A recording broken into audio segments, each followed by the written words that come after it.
ভেঙে পড়ো না, নিরাশ হইও না, সাহায্য আসবেই, এটা আল্লাহর ওয়াদা। জেনে রেখো, নিশ্চয়ই আল্লাহর সাহায্য অতি নিকটে। সূরা বাকারা 214 নং আয়াত। খুবই তাৎপর্যপূর্ণ একটি আয়াতের অর্থ দিয়ে আমার আজকের ব্লগটি শুরু করলাম। আসসালামু আলাইকুম, সবাইকে সুস্বাগতম জানাচ্ছি আমার চ্যানেল রুমিস ফ্যাশনেবল হাউসে। আমি ফারহানা ইয়াসমিন রুমি চলে আসলাম আপনাদের মাঝে আরেকটি ব্লগ নিয়ে। আশা করি আপনারা সবাই অনেক ভালো আছেন। আমিও আল্লাহর অশেষ মেহেরবানিতে বেশ ভালোই আছি। সকাল থেকে আমার ব্লগটি শুরু করলাম রান্নাবান্না দিয়ে, যথারীতি যেরকম শুরু করি সেরকমই। তো হয়তো বেশি সুন্দর না আমার ব্লগটি, হবেও না, কারণ অনেক তাড়াহুড়োর মাধ্যমেই আমার ব্লগটি শুরু করলাম এবং শেষ করব। অনেক ব্যস্ততা যাচ্ছে, আপনারা সেটা বুঝতেই পারছেন। তো এখানে রান্না করছি আমি একটু বাটা মাছ আর একটু সবজি। আমার যা মেজোজন, মেজো ভাবি আসবেন, মেজো ভাইয়া সহ, তো ওনাদের জন্য জাস্ট হালকা একটু রান্না বান্না, সবজি রান্না করছি একটু শাক দিয়ে। তো সেটা দুপুরের জন্য করতেছি, মানে সকালে আমরা নাস্তা খাবো, তার সাথে সাথে দুপুর রাতেও চলে যাবে, সেই হিসেবে একটু বেশি করে রান্না করে নিচ্ছি। তো এইদিকে আমি বাটা মাছটা বসিয়ে দিয়েছি, ওইদিকে একটা বেগুন, ফুলকপি আর একটু কুমড়া শাক দিয়ে রান্নাটা করব। তারপরে দুপুরের জন্য মানে পোলাও রান্না করব আর হচ্ছে একটু গরুর মাংস রান্না করব। সেটা এই পর্ব শেষে পরেই রান্না করব, কারণ এখন নাস্তা খাবো। তো আমরা নাস্তার জন্য এই সবজি দিয়েই সারবো। একটু কুমড়া ভেজে নিয়েছি, তো ভাবলাম যে নাস্তাতেও এই সবজি দিয়ে খাবো নাস্তাটা, কারণ একটা পরোটা খাবো আর সবজিটা বেশি খাওয়া হলে মানে সকালবেলা ভালোই ফেটে থাকবে, অনেক সময় আর খিদা লাগবে না। তো সে কারণে সবজিগুলো টেবিলে নিয়ে যাচ্ছি, রান্নাও হয়ে যাচ্ছে, অবসর হচ্ছে, পাকে পাকে আবার গিয়ে সকালের যে কাজকর্ম টুকিটাকি আছে সেগুলোও করে নিচ্ছি। আর আমার আজকের এই ব্লগটি কালকে পর্যন্ত কন্টিনিউ করব, কারণ যতটুকু পারছি আসলে ভিডিও করছি, জানি না কতটুকু পর্যন্ত চলে এই ভিডিওর। তো এখানে আমি একটু কুমড়ার ফাকোড়া বানিয়ে ফাকোড়ার দোফেয়াজু করছি আর কি, এই পাতিলে, ছোটো পাতিলটাতে। আর পাশে আমি একটু পরোটা বেছে নিচ্ছি। আর রেসিপিগুলো আমি আজকে দিচ্ছি না, কারণ অনেক লং ভিডিও হয়ে যাবে, আর রেসিপি দেওয়ার মতো আজকের রান্নাবান্না কিছুই নেই। জাস্ট আমরা যেরকম প্রতিদিনের রান্নাবান্না করি সেটাই। আর এই কুমড়ার ফাকোড়াটা, মানে কুমড়া ফাকোড়ার দোফেয়াজুটা আমি আজকে প্রথম করছি, তো সেই কারণে আপনাদের সাথে শেয়ার করছি না। যদি ভালো হয়, খেতে অনেক ভালো লাগে, তাহলে অবশ্যই আপনারাও যদি বলেন আমি রেসিপি শেয়ার করব। এদিক দিয়ে টেবিলে সব দিয়ে দিচ্ছি, কারণ উনি খেতে বসবেন, খিদাও লেগেছে। আর আমার হাজব্যান্ডের শরীরটাও একটু বেশি ভালো নেই গত 2 দিন থেকে, তো সবাই একটু দোয়া করবেন খাস করে। এই যে এইগুলো এখন দুপুরের জন্যই, তো সকালেও একটু নাস্তার সাথে খেয়ে নিচ্ছি। বাকিগুলো যদি টান পড়ে, আমার যা 2 জন এসেছেন, তো বেশি মানুষ নেই, দেখা যাক আসলে কতটুকু যায় আর কি। তো আসলে দুপুরে যখন রান্নাবান্না শেষ করে ফোন দিয়েছি, বা আমার মেজো ভাইয়া আর কি ভাসুর, উনি বলল যে আমরা বেরিয়েছি, মানে ওনার মেয়ের বাসায় প্রথমে উঠেছেন, তো বলল যে বেরিয়েছি, অনেক কাজ হাতে আছে, এগুলো সারতে সারতে যতক্ষণ লাগে হয়তো দুপুরে এসে খাবো, না হয় যেখানে আছি সেখানে খাবো, তবে রাতে তোমাদের ওখানে থাকবো, এটা হলো কথা। তো যাই হোক, আমি আমার কাজে আবার চলে এসেছি। এই যে এগুলো প্যাকিং করছি আর কি, কিছু করছি মানে একটু একটু করে আমি আসলে করছি, একদম যে একসাথেই সব কিছু করছি তা না, যেহেতু একটু সময় হাতে রেখে অনেক দিন আগ থেকেই শুরু করেছি, প্রায় 15 দিন আগ থেকে, তো একটু একটু করছি, কারণ আমার ঘরে বাহিরে সব জায়গায় কাজ আছে, তো ব্যালেন্স করে করার চেষ্টা করতেছি যাতে আমার শরীরটাও ভালো থাকে, আমি যেন সব মেনটেন করে করতে পারি। সে কারণে খুব জোরালোভাবেও করছি না, আবার খুব স্লোও না, এরকম আর কি মেনটেন করছি এটা আর কি, যেন ব্যালেন্স হয় সব কিছু। তো এখানে আমি গরুর মাংসটা কীভাবে একটু রান্না করছি আজকে সেটাই আপনাদের সাথে শেয়ার করি, রেসিপিটা কারো হয়তো উপকারে এসে যেতে পারে। পেঁয়াজ দিয়ে দিয়েছি প্রায় 1 কাপের মতো, আদা রসুন পেস্ট দিয়ে দিচ্ছি 2 টেবিল চামচের মতো, লবণ দিয়ে দিচ্ছি পরিমাণ মতো, মরিচ পাউডার দিয়ে দিয়েছি 2 চা চামচের মতো আর কি, 1.5 চামচের মতোই হবে। আর 2 চামচ দিয়েছি হলুদ পাউডারটা একটু বেশি দিচ্ছি, এগুলোতে একটু রং কম হয়। আর এখানে আমি জিরা ধনিয়া পাউডার দিয়ে দিচ্ছি 1.5 টেবিল চামচ। আর দিয়ে দিচ্ছি একটু পাঁচফোড়ন মশলা, তারপরে দিয়ে দিচ্ছি একটু গরম মশলা। তো গরম মশলাটা আমি আস্ত দিচ্ছি না, পাউডারে দিয়ে দিয়েছি, আর আস্ত দিব না। ভালো করে মিক্স করে নিচ্ছি। আর এটা আমি ম্যারিনেট করে রাখবো না, এখনই রান্নায় বসিয়ে দিব।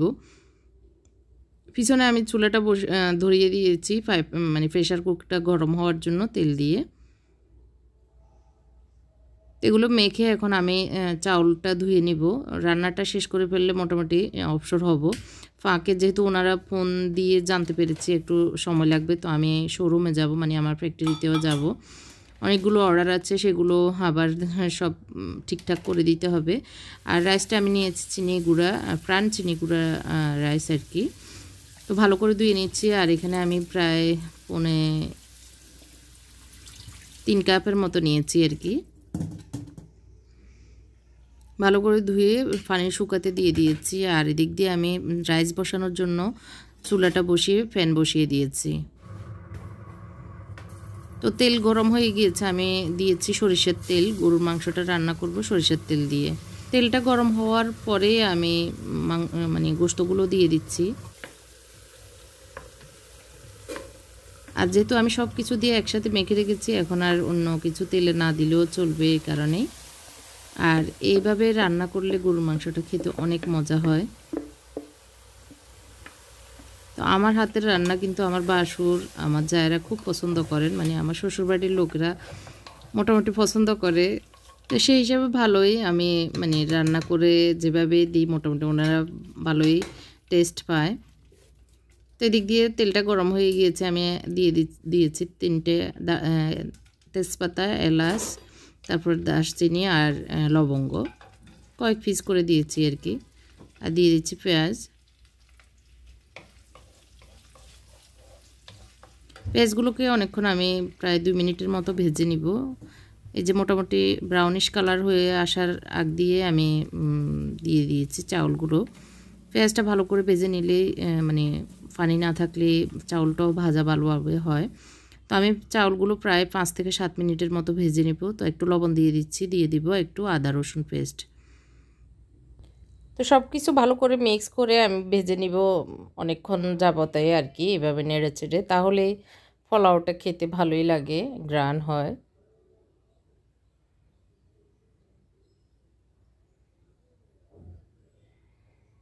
তো এদিক দিয়ে আমি আসলে আদা 1 কেজি এনে চিলে এগুলোকে ব্লেন্ড করে নিচ্ছি, কারণ বাসা চেঞ্জের পরে ওখানে যেখানে যাচ্ছি সেখানে মানে মন মতো বুয়া পাবো কি পাবো না, আবার কাজে অনেক বেশি থাকবে তখন। তো এই কারণে আসলে ফাঁকে আবার এই কাজগুলো আদা রসুন পেস্ট করে ফ্রিজে রেখে দিচ্ছি আর কি, ডিপ ফ্রিজে। তো এটাও মাথায় রেখেছি যেন পরবর্তীতে সহজ হয়ে যায় কাজ। এখানে আমি 3 কাপের মতো পানি দিয়েছি, আর দিয়ে দিচ্ছি 1 কাপ দুধ।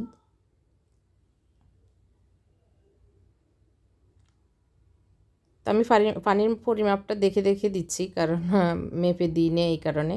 তো আর আমি এই যে কাঠিটা দিয়ে মেপে তারপর দিচ্ছি কতটুকু হচ্ছে। তো আমি 4 আঙ্গুল মেপে দিয়েছি, আর লাগবে না পানি, এটাতেই যথেষ্ট হয়ে যাবে। আর ওই দিক দিয়ে আমি গরুর মাংস একটু পানি দিয়ে দিয়েছি।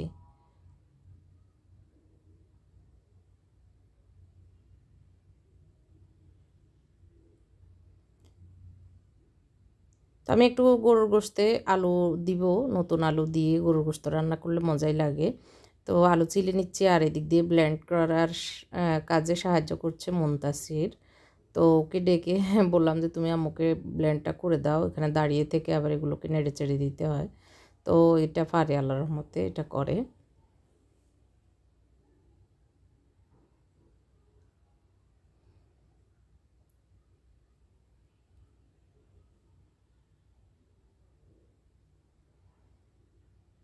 তো একটা আলু বড় নিয়েছি, এটা নষ্ট পড়েছে ফেলে দিয়েছি, এখন অন্যগুলো একটু টুকরা করে নিচ্ছি। তো এই তো সুন্দর করে আমাকে ব্লেন্ড করে দিয়েছে। আমি এগুলো বক্সে রেখে আবার বাকি যেগুলো ছিল সেগুলো আবার দিয়ে দিব। তো এইরকম করে আমার আদা রসুনগুলো হয়ে যাচ্ছে, ফাঁকে কাজের ফাঁকে কাজ।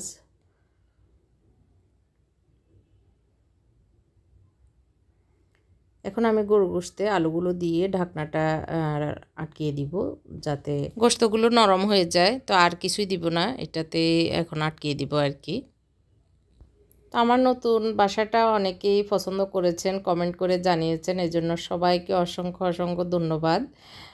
আমিও খুব খুশি হয়েছি, আপনাদের পছন্দ হয়েছে শুনে। যদিও ভাড়া বাসা, তারপরেও যে নিজের মতো করে থাকতে পারি সেই দোয়া সবার কাছে রইল, দোয়া কামনা আর কি। আপনারা সবাই দোয়া করবেন। এদিক দিয়ে পোলাওটা দেখতে পাচ্ছেন খুবই সুন্দর, একদম শক্তও না আবার একদম নরমও না, খুবই সুন্দর ঝরঝরা হয়েছে। তো আমি একটু তাওয়াতে আরও প্রায় 10-15 মিনিটের মতো বসিয়ে রেখেছিলাম। তো আমি এখন হাত দিয়ে আস্ত যে মশলাগুলি দিয়েছি গরম মশলা, সেগুলো সরিয়ে ফেলতেছি। তো আসলে খেতে বসলে দাঁতের নিচে এগুলো পড়লে কিন্তু বিব্রত অবস্থায় পড়ে যায় সবাই, তো এই জন্য ফেলে দিই আমি সব সময়। তো রাইসটাও হয়ে গিয়েছে, আর প্রেশার কুকারে মাংসগুলো হয়ে যাবে, তো বেশি আর সময় লাগবে না। আর এদিক দিয়ে আমি চলে এসেছি আমার কাছের জিনিসগুলো, বাকি যে কাজগুলি আছে অসম্পূর্ণ সেগুলো করে নেওয়াতে। তো কাছের জিনিসগুলোকে আমি এভাবে পেপার দিয়ে পেঁচিয়ে পেঁচিয়ে সবগুলো ঢুকিয়ে ফেলেছি, আর অল্প একটু মানে বড় বড় কিছু অংশ আছে সেগুলো করব। তো এদিক দিয়ে খিদা লেগেছে, দুপুরের খাবার খেতে চলে এসেছি। এখন একটু পোলাও দিয়ে গরুর মাংস দিয়ে খাচ্ছি, আর এখন সবজি খেতে ইচ্ছে করছে না সে কারণে। তো এখন হলো সকালবেলা, আসলে রাতে আর আমি কোনো শ্যুটই করিনি। আমার বাসুর এসেছেন, যা এসেছেন, আমার ভাগিনা এখানে ঢাকায় যে ননাসের ছেলে থাকে ও এসেছে, অনেক কথাবার্তা হয়েছে আমাদের, মানে গল্প গুজব এসে। তো আসলে আর ক্যামেরা ধরা হয়নি, মনেও নেই, শ্যুট করা হয়নি। তো এখন হচ্ছে সকালবেলা, এখন হচ্ছে 10টা বাজে। আমি রান্না করেছি আলু দিয়ে, মাছ দিয়ে, ধনিয়া পাতা দিয়ে রান্না করলাম, শেষ রান্না। আর খোলা পিঠা বানাচ্ছি, একটু ডিম ভেঙে, হাঁসের ডিম দিয়ে, অনেক মজা লাগে শীতের কালে আমাদের এই খোলা পিঠা। মাটির খোলার পিঠার মজাই আলাদা। তবে লার্কি চুলা বানাতে মানে চুলার পাশে বসে খাওয়ার টেস্টটাই অন্যরকম গ্রামের বাড়িতে। তো সকাল থেকে অনেক কাজ করলাম, রান্নাঘরের অনেকগুলো বক্স খালি করলাম। এই যে এগুলো তো অনেক কিছু ছিল, মোটামুটি শেষ করলাম।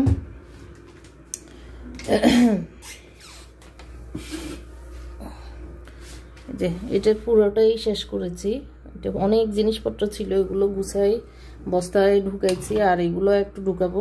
বস্তা এখন আপাতত শেষ, একটু আনতে হবে।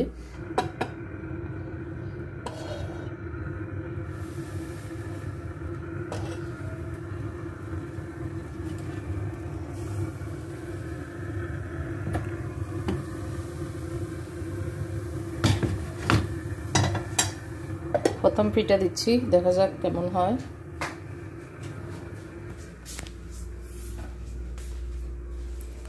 এখানে কিছু ধুয়ে এগুলো রেখেছি, এগুলো মানে কার্টুনে ঢুকাবো। আর হচ্ছে কাছের সব মোটামুটি শেষ, এই যে সব কার্টুনে ঢুকিয়েছি, এগুলো এখন কার্টুনে ঢুকাবো, জাস্ট সামনে রেখেছি। আর এখন ধরেছি আমার রুমের যে আলমারিগুলো, এই আলমারিগুলো অর্ধেক করেছি, এগুলো এখন ঠিক করতেছি। এই লাকিজে এক লাকিজ করলাম, আজকে এটা শেষ করব। মানে চিন্তা করছি আর কি, যে আমার এই আলমারির জিনিসগুলো বের করে লাকিজে ঢুকাইলেই মোটামুটি বড় একটা কাজ শেষ হবে। তারপরে শোরুমে যাব, এখনো বিছানাপত্র ঝাড়া দেওয়া হয়নি, দেখি কেমন হলো। প্রথম পিঠা একটু খারাপ যায়, তারপরে মোটামুটি ভালোই হয়েছে। তো এই করোনায় আমাদের অনেকের অনেক ক্ষয়ক্ষতি হয়েছে, অনেকের চাকরি গিয়েছে, অনেকের ব্যবসা বাণিজ্য অনেক লস খেতে হয়েছে। সব মিলিয়ে আসলে আমরা অনেক হতাশাগ্রস্ত, অনেক বেশি মানে কষ্টে আছি অনেকেই আসলে। তো আল্লাহর দেওয়া এই সূরা বাকারার 214 নং আয়াতের কথা অনুযায়ী আমরা কেউ হতাশ হব না, ভেঙে পড়বো না, মানে কোনো রকম আল্লাহর প্রতি অসন্তুষ্ট হব না। আল্লাহ হয়তো এটার ভিতরে আমাদের জন্য মঙ্গল রেখেছেন, কল্যাণ রেখেছেন, এই কথা মনে করে আল্লাহর শুকর আদায় করব। আল্লাহ বলেছেন এই দুঃখ কষ্টের পরপরেই কিন্তু আসবে আল্লাহর সাহায্য। তো আমরা সে সাহায্য পাবো এটা আশা রেখে আমাদের জীবনটা অতিবাহিত করব। ধৈর্য ধারণ বেশি বেশি করব। মানে ধৈর্যের ভিতরেই অনেক বেশি বরকত, অনেক বেশি নিয়ামত আল্লাহ বলেছেন। তো এখন আমরা একটু খোলার পিঠা খাচ্ছি হচ্ছে খেজুরের রস দিয়ে। আমার ভাসুর একদম রামগড় থেকে আনিয়েছেন, তো ভাবি ভাইয়া এনেছে, তো আজকে এটাই খাওয়া হলো। মুনতাসির আসলে গত কয়েকদিন থেকে বলছে আম্মু শীত এসেছে, আমরা যে খেজুরের ওই যে রসগুলো খাচ্ছি না, তো এখন পেলাম, খুব খুশি হয়েছি আসলে। তো ভাবিকে ভাইয়াকেও শুক্রিয়া জানিয়েছি কষ্ট করে আনার জন্য। তো ওনারা সকালেই চলে গেছে, মানে 6:30 পৌনে 7টায় ওনারা চলে গিয়েছে। ভাইয়ার আবার ডিউটি আছে, উনি তো ডাক্তার মানুষ, রোগী দেখবেন, তো সেই হিসাবে তাড়াহুড়ো করে আর নাস্তাও করেনি, চলে গেছে। আজকের মতো এখানেই শেষ করছি। সবাই অনেক ভালো থাকবেন, আমাদের জন্য দোয়া করবেন। আল্লাহ হাফেজ, আসসালামু আলাইকুম।